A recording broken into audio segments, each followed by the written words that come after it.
What's up, y'all? This your boy JP008. I'm gonna show you how I made my adjustable templates. This right here is a piece of 3/4. It's about 24 inches wide, 24 inches long, and 2 inches wide. And this is what I use to make my arcs. Now, what I did was I marked out every inch and every half inch, and they're kind of offset.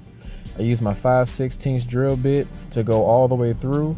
And since I don't have a countersink, I came back with a 3/8 and just went half of the way to kind of give it that countersink. And the reason I did that is so I can take my pencil, stick it all the way through, and it won't go all the way through the end. It'll just catch itself, and I can use that to make my arcs. Now, in order to do that, I need a pivot point. So I take my 3/8 and put it dead smack in the middle, drill it all the way through, and then right here in the woodworking area, I drilled the hole that's 3/8 of an inch.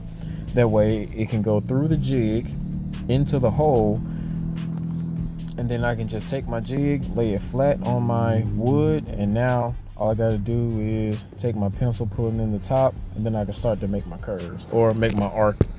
So I want this arc to be about 2 inches in width. So I'll start at number 1 and make a quick arc left to right, and then I'll go back to center, and then I'll actually put it in number 3 and do the exact same thing, and then I'll cut that out with a jigsaw.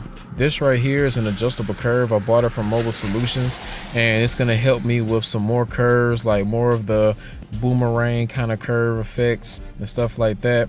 This is one that I just made with a ruler.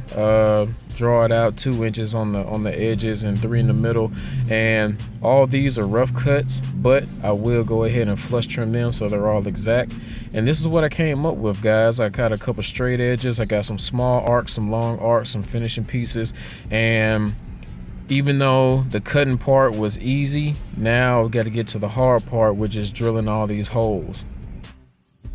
Now we need each one of these holes to actually be countersunk, because when we stack these jigs on top of each other and then turn it around on the router, we need everything to be flush, and we don't want to mess up any kind of finish that we actually have on the router table itself. So all of them need to be countersunk to that size. Now I don't have a drill press, so it's going to be a lot of holes to drill with this paddle bit and my 5/16 drill bit.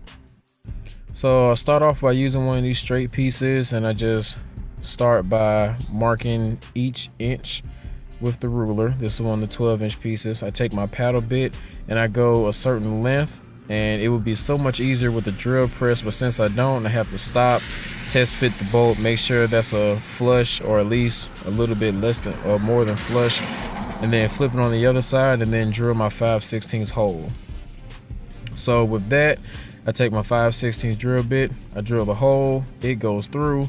I need to take some sandpaper and knock that back off, but I will go ahead and test fit the bolt just to make sure that it's flush, because you really want to go ahead and use the paddle bit to get your countersink first, because if you don't, then when the hole's too big, because you drilled the hole out already and then went back with the paddle bit, it kind of, I mean, you don't have a pivot point to actually start the hole, so you kind of got to get it right from the jump.